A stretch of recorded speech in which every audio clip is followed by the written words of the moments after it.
So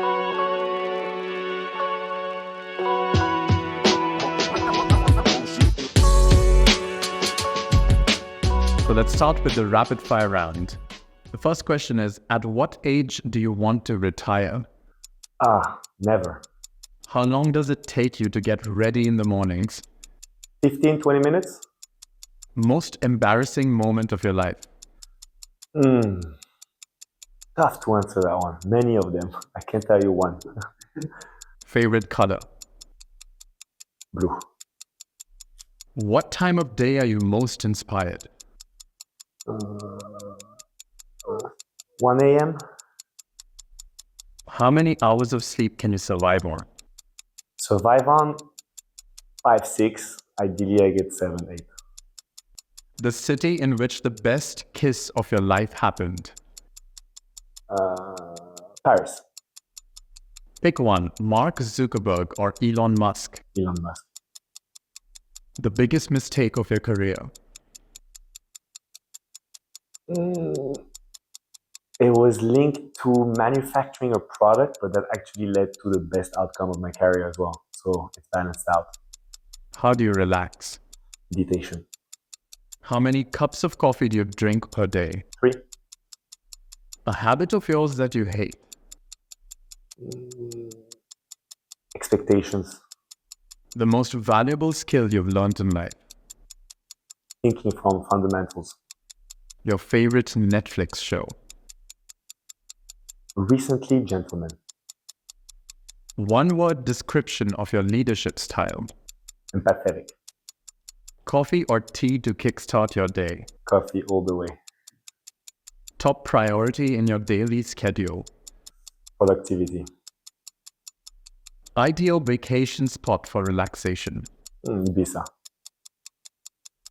Key factor for maintaining a work-life balance? Focus, time off, meditation, and high productivity at the moments that matter, and then high relaxation at the moments where there's the time to do that. All right, so that was the end of the rapid fire. This episode is sponsored by Outgrow.co, the world's first all-in-one interactive content builder. Use Outgrow to build quizzes, calculators, tests, polls, forms, contests, and chatbots to generate leads and keep your audience engaged. Sign up for a free trial at https://outgrow.co. We can move on to the longer questions, which you can answer with as much time and ease as you like. So the first one is, can you describe your leadership philosophy and how it has shaped your approach as co-CEO of VanMoof? It's basically based on the assumption that my role is to find the best people in every vertical of the business. The best people that are better than me, way better than me at, engineering, software, apps, finance, supply chain, manufacturing, and so on. And to just give them the tools, whether there's, the material or whether they're, work environment, culture, to really perform at their best. Why? Because if you do that, you get a 1 + 1 = 3 situation where this environment you nurture effectively provides you much more than you expect, right? And I do think that the opposite is true. So positive work environment where we emphasize people collaborating and we really understand the difficulties they go through and the challenges they have to overcome. So do you have any interesting example, story, or anything of a leadership challenge that you faced and how you overcame it? Yeah, so I think with VanMoof, what was very interesting is that when we took over the company, we had, it came out of a huge crisis. So there was a lot of tensions in different teams and people blaming each other from different teams and offices and so on, right? So I came in there as the new external player that's here to fix the situation, right? So it's very difficult to take a lot of people that, they don't hate each other, but superficially kind of, and make them work together. That's the first step, but then they have to agree and become productive together, right? So that was probably my biggest leadership challenge to date. And the way you solve that is, again, transparency, honesty, sitting down and communicating. If you do that well enough, putting your own shoes on the field, right? Being there, facilitating communication and transparency and sharing ideas effectively, progressively. If the people are the right people for your project and we all have the same goal, things equilibrate they balance out, and then you kind of create this connection where you leave the past behind and you can focus on the future in a very productive manner. Would you say VanMoof is out of this crisis period now for good? Finally, yes. It took a while, but we're good now. So looking at the future then, what do you see as the most significant trends currently shaping the future of the e-bike industry? I think the trends are going to be on the business model. First of all, it's going to be much more reliant on dealership and after sales partners. You also on the product side are going to have more companies that need to focus on aesthetics, on design, on functionality, on connected features, which are actually very simple to use and very intuitive, but very tough to build. Typically, the more intuitive a complicated feature is, the more difficult it is to fully realize, right? So these are the trends I think that will push on my side of industry, on the e-bike and e-scooter side. And then you can extend micromobility to become, more energy efficient, cheaper, more sustainable, and in a way, of course, to grow much more widely throughout society to replace the things they need to replace today. Quite so a bit of a twist question then. Are there any anti-trends or fake trends out there that you think one should not get involved in? Within micromobility, I think that concept of you need to add AI or computer vision or all these things to e-bikes, it sounds cool on the pitch deck, it sounds cool on the website, but really when you use the product, it's not adding anything to the user but cost, complexity, and issues of reliability, right? So I would steer away from that. But there's a lot more stuff you can do with electromechanical systems, software, apps, backends, and so on, that can really serve your users. Might sound less cool, but on the long term, they will just add much more value to the user experience, to your brand, to your company, everything. So looking back, you mentioned efficiency as one of the things. How does VanMoof integrate sustainability into its business model and long-term goals? Okay, so that's a good question because it's so core in our industry, right? There's kind of this general knowledge that what we're doing by nature is targeted towards better sustainability, towards whether that's climate change, whether that's urban environments being more friendly for people that live there. And on the other side, you then have the supply chain aspect, right? So at our scale, when we're restarting the business, when we're trying to scale up again and provide our great product to as many people as we can, there's only so much we can do ourselves, right? So we look at packaging, we look at what we do with user manuals. We select the battery cells of really big famous suppliers such as Panasonic that then have programs to recycle the cells. And on other things, we haven't been able to fully look at it yet, whether that's maybe some plastic, some components we use, but that's in the pipeline. In the future, once we're sustainable, back in the game fully, we'll be able to really look into that. And of course, ultimately, the goal is to be fully carbon zero, net zero, and to really help as much as possible on the kind of green evolution of our society. And how are you measuring the success of these sustainability initiatives? So the way we look at that is basically by project accomplishments. How much part, like within a product we ship, for example, to start with, how many parts satisfy our requirements, how many parts still need to be worked on to get there. And then once you go from product material, like real physical objects, you then look at the backend, right? So we're running all these programs and these systems, let's say on the cloud. Do we need this? It's consuming a certain amount of energy with those partners. Although it's also a bit their responsibility to make sure that energy comes from the right place. On our end, our responsibility is to minimize, I would say how much work is needed to deliver the features we want. And so that we deliver the best experience we can as efficiently as possible. Yeah, so sustainability is one thing. But talking of innovation then, what is VanMoof's approach to innovation in product development, for instance, and how do you stay ahead of the competition? That's a great question because that's actually very, very difficult. And so there are specific people in the company whose full-time job is literally experience design. These people will then look at use cases. They'll look at, what do the riders need? What can we do to really add to the experience? And you don't think about the riders don't want, the riders or the customers don't really know what they want. That applies to all of us, right? It's just once we use something, if it's intuitive enough and good enough, it touches you and you get used to it. You get addicted. You can't go back to something else, right? So that's where you want to be. You want to reach that spot where you deliver something that doesn't necessarily, attract people from the outside. A good thing for us is the boost button. But once you get used to using it, right, you cannot go back to another product. So that's what you need to package in all the products you create, I think, in my opinion. And the way we do that, we have people specialized in identifying those features, identifying the flows to create them, what needs to happen with the relevant teams to make that, again, to materialize that. And that will be with them with engineering, software, apps, manufacturing, supply chain, and so on. So it's very complicated. It involves a lot of stakeholders. And that's why, looking at consumer needs first and then leveraging good communication and very, very clever people, much more clever than I, to actually execute on all those requirements. So speaking of consumer needs, then how do you balance customer feedback with innovation during this product development process? Well, it's extremely important and also very difficult as well, because again, it comes back to people don't really know what they want, which means sometimes they really need to get familiar with a product to really realize how useful and impactful it is to their lives. So it's an open channel. You need to have those people, which are experienced designers, constantly in touch with your user base, with your writers. They need to be in their communities, sense check, this goes well, this goes bad, or look at customer support and so on, and then gather that information. And then once you have all that information, you can suddenly see these are the things I can fix and act on. These are the things we can't do anything about. These are the things, let's see, maybe it'll time out, or maybe it's actually needed and we'll act on it. So it's about watching it, again, communication, being involved, caring about being present in those communities is so important, because if you don't care, you're not going to put the effort nor the resources to get the information you need out of those kind of circles of communication. And so overall, what would be the biggest challenges in scaling VanMoof, and how have you addressed them? Okay, so I think you can take VanMoof's model and expand it to any company trying to scale up a hardware, smart, connected system that relies on backend infrastructure, right? Especially more in our case that these are quite expensive products to make and of course to sell as well.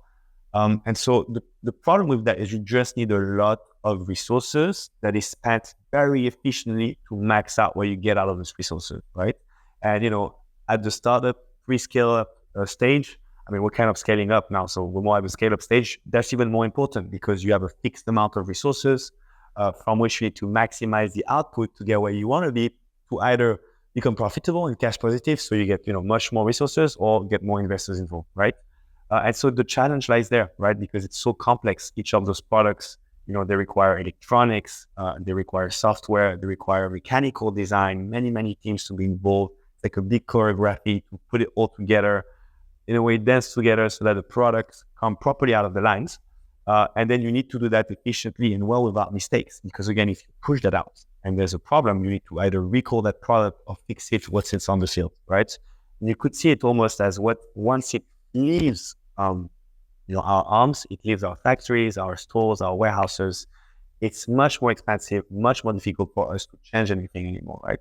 Software is okay and that's actually why we did it. We have already our updates, but on everything that's physical, it's tough. So it's about watching this whole system of creating real physical products that are good enough to be propagated to the wider world with a high level of confidence, of course, and doing that efficiently. It's never cheap.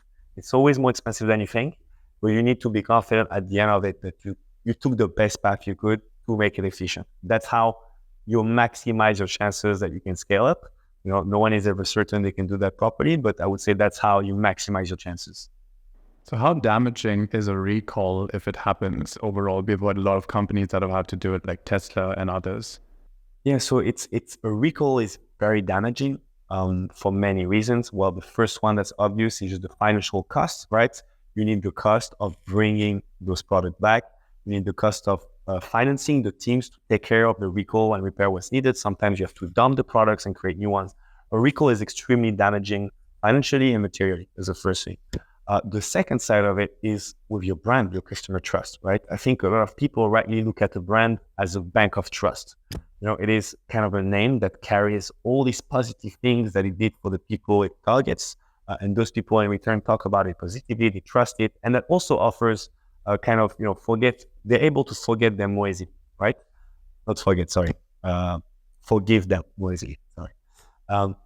And so in our case, when you look at recalls, the way we think about it is that it's also almost as or more damaging to the brand as it is financially, right? Because you break that trust quite heavily. Someone is using your product, they're happy, and suddenly because of something you did wrong, they have to give it back, they have to relinquish using it for a while.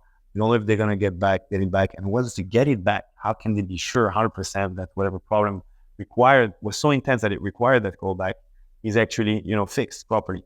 So I would say that recalls are something that you absolutely must manage and make sure you prevent.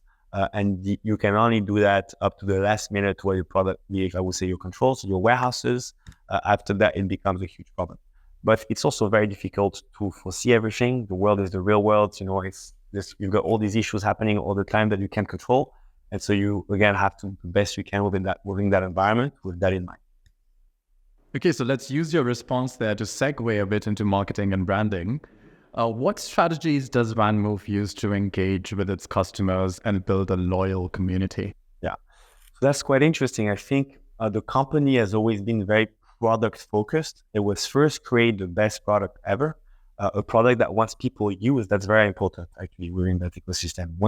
Once people use the product, it's very difficult for them to go back to something else, right? Just because the experience, the intuitive feel of the ride and the pride of ownership to them is higher than any other thing available on the market, right? First step. And then once you've done that, you then create a community who you interact with clear values. What defines you as a brand? What is your mission? What is your vision? And then everything has to stem from that it needs to be felt very clearly by your riders. And then your riders will talk about that and expand your audience. And then you can, on top of that, of course, do your marketing that, again, align with those roles and, directions that you have. For example, in our case, our vision is really to become the definitive city ride to the proudest riders in the world. Of course, to those who know, we had a bit of a difficult situation last year. So the company is a process of restarting in a way. And in our case, therefore, this year is really about rebuilding trust, rebuilding, I would say, the love of our audience for us, so that the following years we can comfortably and constantly deliver to them against the best products ever. And what's interesting, I'll close that question with something our CMO always says to the team, which is, to us, it's like we had a best friend, we betrayed that best friend, and now we want to come back to them and tell them, oh guys, we're back, look, we're so much better. They smile at us, they stay away, they're like, yeah, of course. So the point from there is to make promises from far away when they look at us with a lot of doubts, and then a few months later, deliver. And then again, promise, deliver. At some point, hopefully, again, it's all subjective, nothing is sure here, but hopefully they will come back to you and start loving you and trusting you again if they see the new direction. And you recreate that relationship with your best friend. And so for us at VanMoof, right now, which is a very specific case, that's what we're trying to do. And so in this new relationship that you're building, what is your approach to launching new products? And how do you generate excitement and anticipation amongst your loyal audience? That's a good question, very important. So when we create a new product, again, the experience design, the user feeling, the emotion around the product is so important, much more than all the gadgets that you can list, let's say, on a data sheet at the end of a catalog, right? It's really when the person jumps on the bike, they touch that button, how does it feel? When they ride it, how does it feel? When the app connects automatically and automatically unlocks your vehicle, how does it feel? So once you've done that sufficiently well, you're confident that the product talks for itself, right? So when you want to go to a new market, the first thing you would do is talk about it, is to promise what that product can be, right? To show the people how proud you are and what it can deliver. You then want to go to whoever carries already, customer trust in those industries. So it'll be press, general press, specialized press, sometimes content producers, influencers, and you don't promise them anything. You just give them the product. They will then look at it, use it, and they will show that all the promises you made are actually delivered through that product. And that's the first layer of trust you build. Once you've done that, you can then constantly start communicating around all the things you've done. And you have that solid, I would say, foundation and structure and support of all the claims you're making, to show that, yeah, this is what this is. People agree with us. Trust those people, you see we've done it. And then you can propagate the word and launch. And another thing is that in those cases, everyone, even the professionals that deal with it, tend to underestimate the value of word of mouth. I think it's still one of the leading tools to convert customers, to engage them with your brand, and everything else kind of supports that, much more than it's just something that happens on the side, for example. And when it comes to launching new products in new geographical markets, are there any challenges that you're facing, any initiatives you plan to make? Yeah, I mean, it's part of the magic of marketing and human civilization. Very generalist to say that, but the point is, if we go to, you have Europe, or even let's look at the States, right? You have the United States. Everyone from outside sees it at once as one country, but someone living in California, or Tennessee, or Texas, Pennsylvania, or New York thinks in a different way, travels to work in a different way, interacts with the press and their environment in a different way. They have sometimes different expectations. They're used to different kind of prices, different kind of products that are present or not present around them. So I would say when you look at the US, it's better and simpler than, let's say, Europe, because at least everyone speaks the same language. So that's something you're able to do easily. And there's an overarching set of rules that you can base yourself on, although, of course, each state has its own rules, right? So the challenge is to deal with each state and all the specificities and so on, but that's easier there.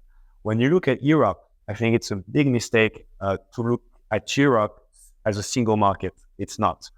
You've got France with its own rules, customs, prices, expectations. Germany, different language, same. Everything's different. Different customer behavior, different online behavior. They don't purchase the same amount online compared to French people. Same with the Netherlands. And of course, you have the UK, which is now out of Europe, but it will be the same. The great thing about Europe is that it allows for a company, once you've done all that marketing work and cultural fit and making sure you talk to people in the right way, then the rules make it very easy to, convey around your product, and, it kind of removes friction to build a solid foundation. But so dealing with human specific local cultural points, I would say is one of the biggest challenge into addressing different markets. You really cannot and shouldn't just copy what you do in one place in another place. And sometimes, for example, in the US, you'll have that even within a country where there's different states.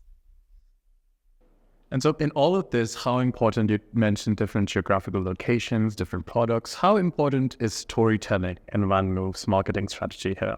And how do you craft compelling narratives around these products? So that's so important, because in the end, it's something from the ages. We have stories from Plato, Aristotle, thousands of years old stories, right? And those have survived and come through the ages because we care about them. We love them. I would say even our own life is a story, right? You create your own story and you follow it and you act in it. And so I think as humans, we love that. And that's why it's probably the most important thing in marketing. And so storytelling is really fundamental throughout, the marketing program as a whole. But then when you cut, separate pieces, each of those pieces need to have a sub-story that makes sense with the wider one, right? So how do you do that? That's why a brand value, a brand narrative, that's why a mission, a vision, some pillars of culture, like internal cultures you have for your brand, are so important, because they provide the building blocks, the tools for your teams to develop the right narrative and the right stories that is aligned with your mission, your vision, and your goal. And those will differ widely between companies, right? But once you've got these fundamentals, you can then craft what people will relate to with respect to what you're trying to achieve and your product. So I would say that storytelling is probably a huge differentiator between successful businesses, and not only businesses, institutions, projects, endeavors, and the ones that fail. And it's not the only thing, but it's definitely a very important one. So let's take a break from all the marketing talk, and now you can tell us a bit about your daily schedule. You wake up in the morning, and then what? So I wake up in the morning. When I have time, I'll either meditate for a while or do a sports session. I'll go to the gym. Then I'll go to the office around 9 a.m. So not too early. Work nonstop up to, let's say, 7 p.m. most days, sometimes much more. Sometimes if I'm lucky and everything is smooth, I might be a little bit earlier. And throughout that day, I fast. So I don't have food in the day, just drink water, coffee. I found that, really increases your energy levels, makes it easier to focus. After that, if I have it in the morning, I'll then go to the gym. And at night, we'll have a nice dinner, sometimes much less healthy than I would like. And effectively, before sleep, have a big meditation to reconnect a bit with myself. Not much to do with my professional life. That's much more personal. And then go to bed and repeat. If you do that properly and you maintain, I found the right balance, which I didn't have always, you then become much more productive. Your ability to focus improves, your ability to memorize projects, your ability to execute, and to see the step-by-step every day when you're dealing with really complex operations, with really challenging projects.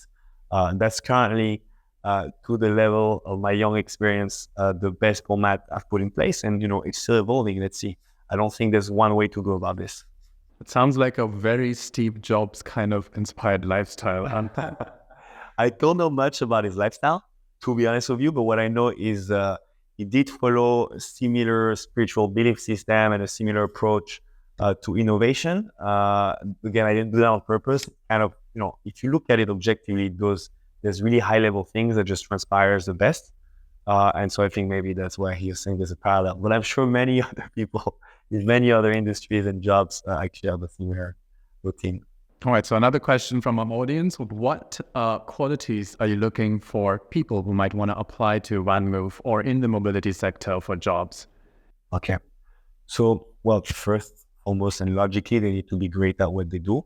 I think, not all companies or jobs need to have really, really talented people. But in our case, we have such challenges to go over and such obstacles to overcome that we really need, overachievers, we need people that are strong, driven, that can really take on, by strong, I mean that are able to take their vision forwards, and that are intelligent and adds to the general pool of people, and adds ideas and, innovation and so on, right? So that's the first thing. And, it's like most companies that have to overcome these huge challenges, you need these kind of talent.